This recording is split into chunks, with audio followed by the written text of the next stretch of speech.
We expect the orchestra would be their flagship product line, so the expectation is high, right? Today I'm gonna show you 3 reasons to get the library and 1 controversial thing, and tips and tricks. So I hope you enjoyed. Spitfire Audio gave me this product. Hi music creators, I'm Tateshi. Reason number one is the sound, the most important part of sample library, right?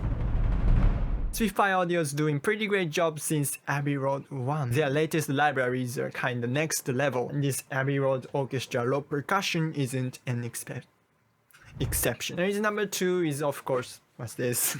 2 is of course it was recorded at Abbey Road Studio 1. It's a legendary place, a lot of Hollywood films as well as video games, music were recorded. You can get that big Hollywood sound without reverbs. Reason number 3 is microphones. They all sound beautiful and also comes with 2 mixes, full mix and a tight mix. But how do you use these many microphones? So let's get to the tips and tricks of today. There are 3 ways to use these individual microphones instead of premixes. First, start using this library with other orchestra libraries. Use close microphones and add reverbs to blend the library into other orchestra libraries. It has multiple close mic options so you can sculpt the sounds easily. Reason number 2 is add depth to your mix. You can get in-your-face sound with more close signals or make the sound step back with 3 ambient microphones. Again, this library has multiple options of trees,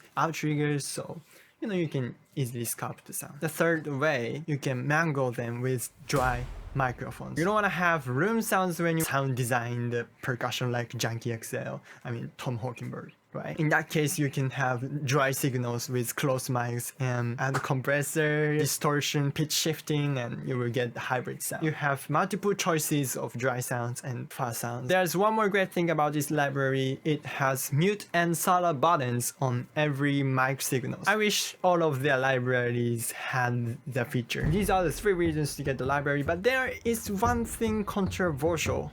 Are you enjoying this video so far? Please hit the like and subscribe. I edit my videos briefly to save your time, and I also combine tips and tricks with reviews so you won't waste your time. Please subscribe and enjoy your music production more. But there is one thing controversial. It's designed as a part of an orchestra. For example, there are some blockbuster percussion libraries like LA Modern Percussion and Tom Hawkingberg's percussion. They are designed as a blockbuster percussion library. But instead, this Low Percussion is a part of, well, Abbey Road Orchestra. This is not necessarily bad things, but let me make it clear. I have been using LA Modern Percussion for a while, and it has Junkie XL mappings. All the velocity layers are split to the keys. You can easily, program the wall of percussion, you know what I mean? When you want to program a lot of percussion for an action cue, the Junkie XL mapping is pretty handy. But instead, Spitfire Audio chose round robin way. Use your ears and your hand to